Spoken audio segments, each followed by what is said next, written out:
Hi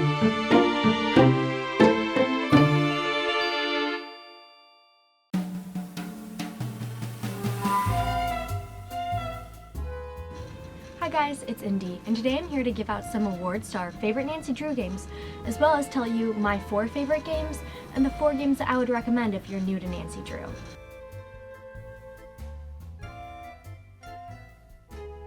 The first award I'm giving away is for Best Plot, and the Best Plot award goes to Phantom of Venice.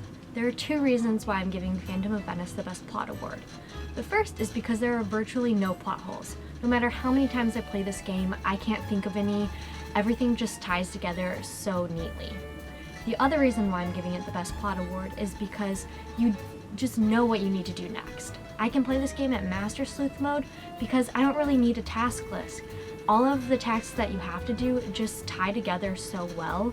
It makes sense, and you're not really going off on any of these random tasks that have no point to the mystery.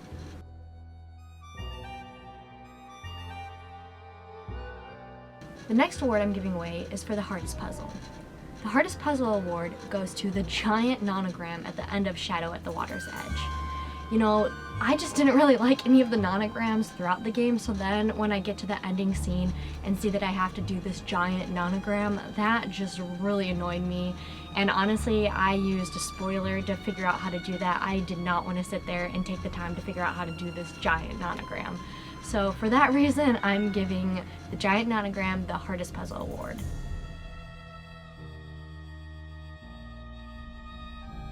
The easiest puzzle award goes to Danger on Deception's Island, the sliding card panel puzzle. I don't know if you remember this, but it was in the Hot Kettle Cafe, and for me at least, it was so easy that I actually figured it out, 1, before I even needed to, so it didn't really make sense that when I did the puzzle, nothing happened. And the other reason why it's so easy is because I figured it out even before I knew that the Hot Kettle Cafe used to be called the Royal Flush.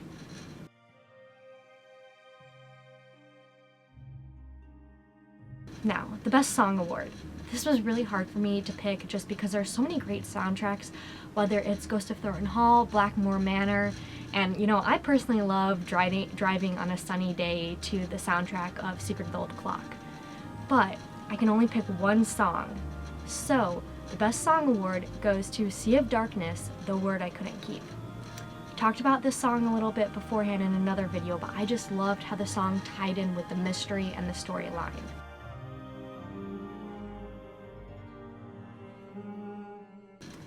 Now, the Creepiest Moment Award. This award is not the scariest moment. This award is not the moment that made me jump out of my seat or even scream. This moment is the moment that made my hair stand on end, that gave me goosebumps. And the Creepiest Moment Award goes to Curse of Blackmore Manor and a little moment that happens in the middle of the night with some oils. If you've played the game, you know exactly what moment I'm talking about. If you haven't, I'm not going to ruin it for you because it is definitely a big surprise. Now, since we're done with awards, I'm actually going to tell you 8 Nancy Drew computer games. The first 4 are going to be my favorites. The second 4 are going to be games that I would recommend if you're new to Nancy Drew.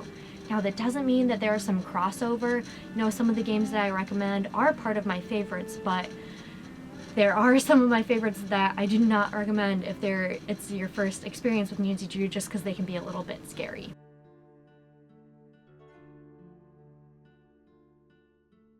My first favorite Nancy Drew game is Secret of the Old Clock.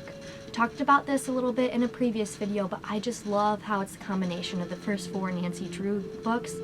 You know, for that reason alone, it's in my top. And then, like I spoke before, I just honestly really like the peppy, upbeat soundtrack, especially when I'm driving in my car on a nice sunny day. My second favorite Nancy Drew game is Sea of Darkness. Again, I talked about this a little bit before in another video, but I just love how that song, The Word I Couldn't Keep, ties in so perfectly with the mystery and the storyline. And then those Northern Lights, that was probably the best animation of a Nancy Drew computer game that I've ever seen. I found myself climbing to the top of the crow's nest just to watch the Northern Lights. My third favorite Nancy Drew game is Curse of Blackmore Manor. Now, this is a game that I love. It's one of my favorites, but I definitely do not recommend if you're new to Nancy Drew. I actually gave my little cousin, a 4-pack of Nancy Drew games for her birthday last year. Curse of Blackmore Manor was in them, and I told her do not play this one first.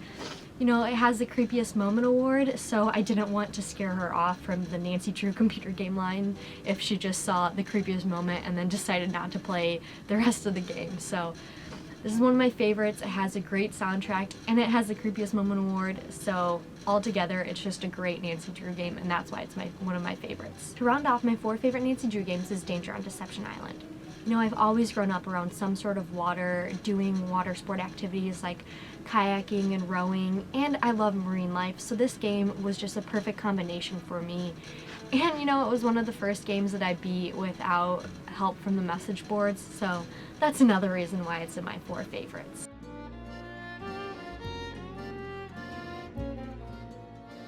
Now, the first game that I would recommend if you're new to Nancy Drew, or if you're even just trying to figure out what game to play next, is Secret of Shadow Ranch.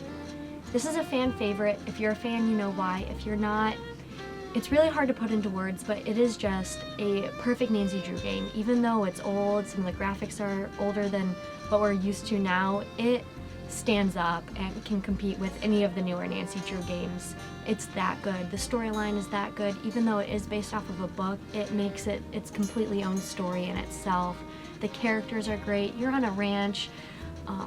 Nancy gets asked out by a ranch hand, so that's a lot of fun. You know, again, it's just really hard to put into words, but I definitely would suggest if you're new to Nancy Drew that this is the first game that you need to play. The next game I would recommend is Phantom of Venice. You know, I'm recommending Phantom of Venice because, one, it won the Best Plot Award, so you know it's a pretty good game. The other reason why I'm recommending Phantom of Venice is because the environment is so big.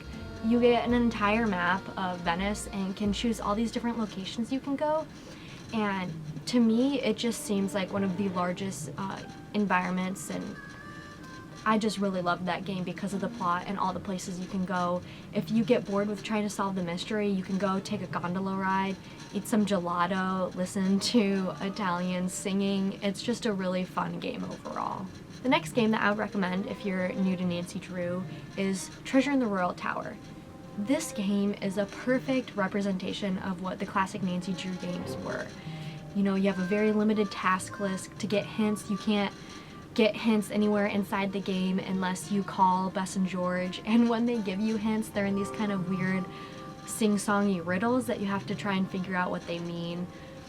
And you know, the game has Professor Hotchkiss, which, feel free to argue with me, but you cannot be a Nancy Drew fan if you don't know who Professor Hotchkiss is.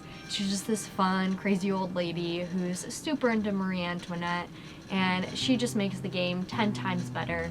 So I really highly suggest Treasure in the Royal Tower. My final game I'm recommending is Danger by Design.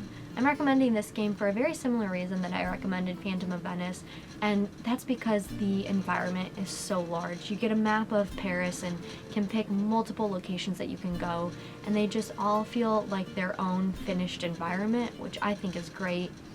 The other reason why I'm recommending it is I just really love the storyline. I love about how you learn about the history along with your kind of in the high world of fashion, and it's just a really fun game, and it merges 2 worlds of Paris that you don't think normally mesh well.